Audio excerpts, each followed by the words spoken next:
Well, howdy, y'all. JoJo here. Lesson 2 had us dodging hurricanes in Texas. Now, in Lesson 3, China throws a tantrum called the Boxer Rebellion. There's fists, guns, and a whole heap of international busybodies stepping in. This one's a doozy. Over in China, things were boiling. Foreigners, meaning Europeans, Americans, Japanese, and so on, had been poking around for decades. Trading, preaching, building railroads, acting like they owned the place with their spheres of influence. Chinese folks, especially the poor farmers in the north, were hurting bad. Droughts, floods, taxes up to their heinies, and they blamed the outsiders and the Chinese Christians who followed them. Enter the Boxers, or the righteous and harmonious fists. They weren't boxers like in the ring. They were more like secret society fellas doing martial arts, believing their rituals made them bulletproof. Their slogan? Support the Qing government and destroy the foreigners. By late 1899, they were roaming the countryside, smashing churches, killing missionaries and Chinese converts. It started small, but by spring of 1900, full-on wildfire. Look at these fellas. Boxers posing with their staffs and swords, looking all fierce in their sashes and headbands. They thought they could punch away foreign devils. Bless their hearts, it didn't quite work out that way. By May and June, Boxers swarmed into Beijing, burning churches, killing on sight.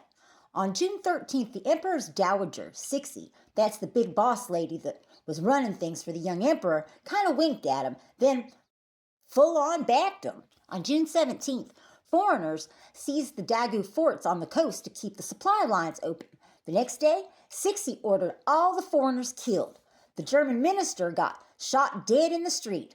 Boom, spark to the powder keg. From June 20th to August 14th, 55 long days, that was the siege of the international legations in Beijing. About 900 foreigners, diplomats, families, and missionaries, plus a few thousand Chinese Christians holed up in the embassy quarter, guarded by maybe 400 or 500 troops from 8 nations: the U.S., Britain, France, Germany, Russia, Japan, Italy, and Austria-Hungary.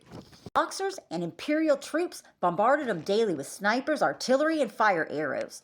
Folks were eating horse meat, dogs, and rats. The U.S. Marines held the Tartar Wall like it was the Alamo. Private Dan Daly even held off 200 attackers single-handed one night. Hero stuff. Pure siege hell. Barricades were made from furniture, sandbags, and dead horses. They held out, but it was touch and go for a while. Meanwhile, the world wasn't sitting idle. An 8-nation alliance, same countries, sent around 20,000 troops, Japan sent the most, to relieve them. They fought through Tianjin, beat back the Boxers and the Imperial Army, and marched on Beijing. April 14th, 1900, they stormed the city and relieved the legations. Cixi and her court hightailed it west to Xi'an. Foreign troops looted the capital, something fierce. Paybacks are a bitch. See these boys? Troops from 8 nations lined up. Look at them all standing proud. But it was a messy coalition. Rivalries, heat, disease, and they crushed the rebellion. America had gotten involved earlier when the Secretary of State, John Hay, sent his open door notes in 1899 and again in July 1900, saying, hey y'all, keep China open for trade, fair-like. Don't carve it up. Respect the sovereignty. It was America's way of saying, we want in on the pie without fighting for a slice. It helped keep things from getting worse. JoJo's takeaway? Don't poke the dragon unless you brought enough sweet tea for everybody, and a bigger army. The Boxers wanted foreigners gone, but it backfired hard. China got humiliated again. They paid massive reparations in the Boxer Protocol 1901 and lost more control. It set the stage for bigger changes down the road. Whew! That was a wild ride, wasn't it? 1900. Paris fairs 1 minute, sieges and international smackdowns the next. Next up, we'll talk about the weird and wild bits from the year. Until next time, stay curious and stay kind.